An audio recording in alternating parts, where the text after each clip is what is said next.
They should face it and they should make amends. Mona, मुझे बताइए कि आप तो लव में गुम थी, फिर ये पूजा भट्ट कहाँ से मिल गई? मैंने एक स्टेज परफॉर्मेंस किया था मैडम नूरजहान के सॉन्ग पे। अच्छा। वो एक ट्रिब्यूट किया था मैंने उन्हें। जब मैं कर रही थी तो भट्ट साहब आए हुए थे पाकिस्तान, तो मैंने ऐसे किसी को मस्ती में बोल दिया, मैं कहा भट्ट साहब इनको मैं नज़र नहीं आ रही क्या? सो एक्चुअली इट हैपेंड कि मेरा करियर भट्ट के साथ ही शुरू हुआ बॉलीवुड। सो कभी कभी होता है ना जो कहते हैं वहाँ भट्ट कबूलियत। ऐसे भट्ट। इंडिया में किसी पाकिस्तानी हीरोइन का करियर शुरू नहीं हो सकता। हाँ जी सर। ये क्यों आप कह रहे हैं? मैंने फिल्मी करियर मेरा अभी तक फिल्म नहीं की ना सर जी। अरे ये आप क्यों कह रहे हैं? मेरे हीरो भी बड़े हो गए। खलील साहब क्यों नहीं हो सकता? मेरे हीरो भी बड़े करियर बना के आए हैं। बताना मुझे किसी का करियर है? नहीं, आज तक सर तो जी, नहीं किसी का एक बना। तो तो फिल्म शर्म आनी चाहिए इस बात के ऊपर। पता है ऐसा कि उनको एक ही मुझे मुझे भी थोड़ा कहा था। अच्छा। मैं तो नहीं चला गया। अच्छा, आपको कहा था? मुझे किसने नहीं कहा? ये भी है। अच्छा, No, ये it's ना not मैं like that. नाम नहीं लेता, मैं I am not a kind like this.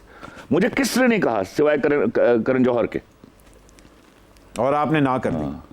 अल्हम्दुलिल्लाह मैं आज भी खड़े यहाँ बोलता हूँ, जब तक ये ताल्लुकात ठीक नहीं होंगे और जब तक मैं वहाँ जाऊँ और मेरे मुल्क के हवाले से हिसाब से मेरी इज्जत ना की जाए, मैं कभी भी नहीं उतरूंगा यहाँ वहाँ। मगर बहुत से एक्टर कहते हैं कि हाँ, यहाँ इंडियन फिल्में लगनी चाहिए क्योंकि हमारा सिनेमा जो है वो वीक है। तो उसके लिए आप हमेशा इसी तरह की पैरासाइटिंग करते रहेंगे अपने लिए। मगर हमारे पास फिल्में ही नहीं बन। अरे नहीं तो बनाइए। आप ट्रैश से आगे बढ़ना सीखिए ना। Why are you followers always? यही तो मसला है, हमारे पास तो स्क्रीन्स भी नहीं है। जहां 23 करोड़ की आबादी है वहां हमारे पास सिर्फ 80 स्क्रीनें हैं और उन स्क्रीनों में भी हमारे पास सिर्फ ईद पे फिल्में आती हैं। ये 80 से 40 पे चली जाएंगी अगर सिनेमा ओनर जो है वो बगैर किसी कुछ हींग लगाए ना फटकड़ी पर 50% पैसे ले जाएगा प्रोड्यूसर से। वो तो लेगा। हाँ तो लेगा, तो फिर यही हाल होगा इंशाल्लाह। फिर ये 40 पे आएंगी, फिर बाद में 20 पे आएंगे। ये आप प्रोड्यूसर को सर्वाइव तो करने दे। आप कोई आराम से खा लीजिए। अचानक आप मुंह ना खोलने हो जैसा। खलील साहब, आपके ऊपर बहुत बड़ा इल्जाम है कि आप स्पेसिफिक लोगों के साथ ही काम करते हैं और किसी के साथ काम ही नहीं करते। क्यों? उन्हें कम नहीं आता। मोना हुन सानू पता लगे तानू काम क्यों नहीं मिल गया? हाँ जिन्होंने नाले काम नहीं करते उन्होंने कम नहीं आता। मैंने तो डांटा इसको। अच्छा। मैं एक जमाना था जब शुरू मैंने स्क्रिप्ट आया तो I used to be fan of Savera Radeem. अच्छा। तो मैं सवेरा रदीम को बहसियत हीरोइन बिलीव किया करता था और उसको लिखा करता था। There was a time when Farah Shah came, तो मैंने फराह शाह को लिखा and the third one was Monalisa. ये एक टाइम आएगा कहेंगे फिर एक अहमद अली भट्ट आया था, उसके लिए भी मैंने लिखा। नहीं, हाँ मैंने लिखा। हाँ लिखा आपने? मैंने लिटरली लिखा।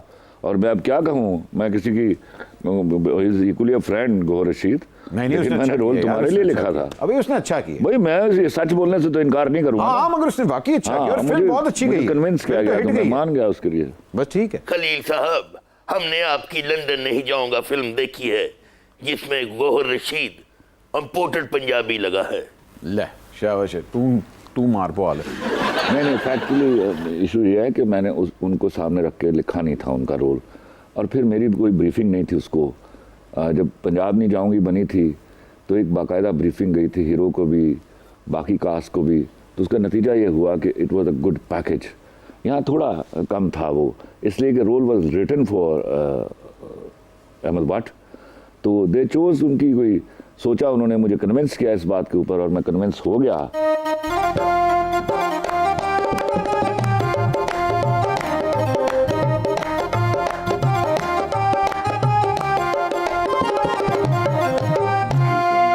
आदाब अर्ज है।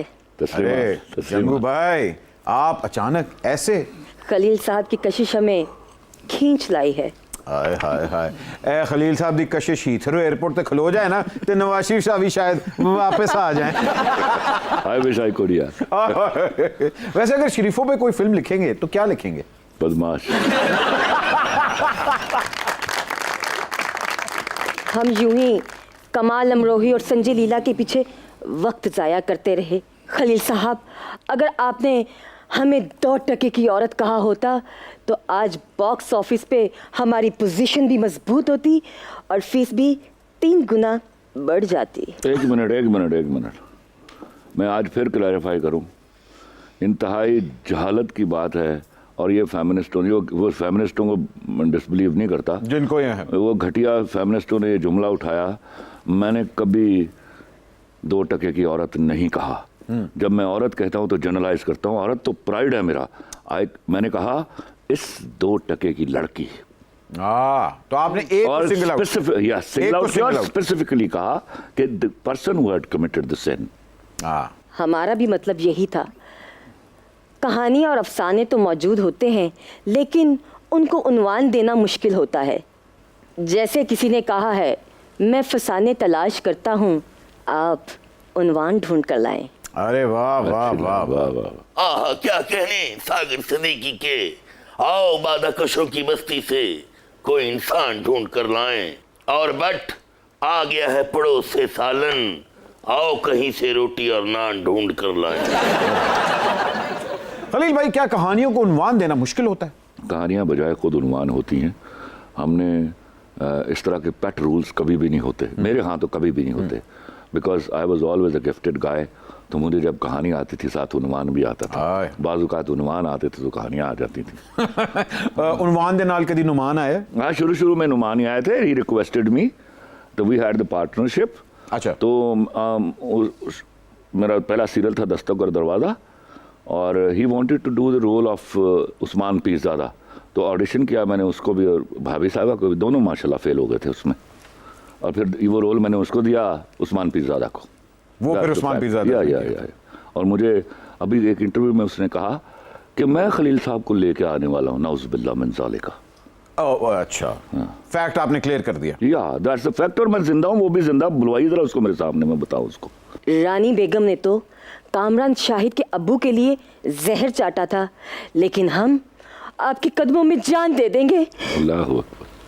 जब तक आप आयजा खान और महवी हयात की जान छोड़कर हमें 2 टके की लड़की का खिताब नहीं देते, हम आपको जाने नहीं देंगे। अरे वो मैं भी याद, वो बहुत अच्छी एक्ट्रेस है, she has done a wonderful job, पर उसके साथ आखिरी फिल्म कर ली है मैंने।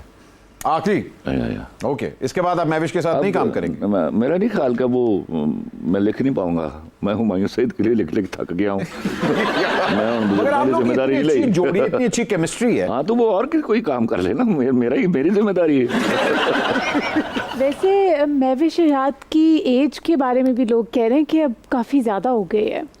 It doesn't matter with actors at all, I tell you। लेकिन मेरा ख्याल है कि काफ़ी काम कर लिया, बाकियों को भी मौका मिलना चाहिए भाई। सब कॉन्टिनेंट्स के राइटर ने तवाइफ को या तो इबलीस की लॉन्ग डिस्टेंस कजिन्स का खिताब दिया है, या फिर रोमांटिसाइज करके उसको सती सावित्री के ढांचे में उतारने की कोशिश की है। आप इस कैरेक्टर को किस तरह समराइज करते हैं? मैं शुरू में मैं भी इस तरह समझता था, लेकिन बाद में मैंने देखा कि मेरे यहाँ सियासतदान भी तवाइफे हैं, मेरे यहाँ बहुत सारी ब्यूरोक्रेसी में भी तवाइफे हैं, मेरे यहाँ बहुत सारे अवाम में भी माफ़ी चाहता हूँ कि ऐसे लोग हैं जो छे हज भी करते हैं और वो भी बहुत बड़ी तवाइफे हैं। तो ये वाले जो मसाइल हैं, मुझे पता ही नहीं चल रहा कि तवाइफे असल में हैं कौन। तो इसका मतलब है आप तवाइफ का मीनिंग ही चेंज हो जाना चाहिए। या वो, बल्कि वो बराबर हो जाना चाहिए। ख़वातीन और हज़रात, एक छोटी सी ब्रेक लेते हैं, ब्रेक के बाद अभी हाजिर होंगे। आप देख रहे हैं सुपर ओवर। लोग फिल्म बनाते हैं ना, उनकी फिल्म टेबल पे बिक जाती है जी। ये बनाता है, टेबल ही बिक जाती है।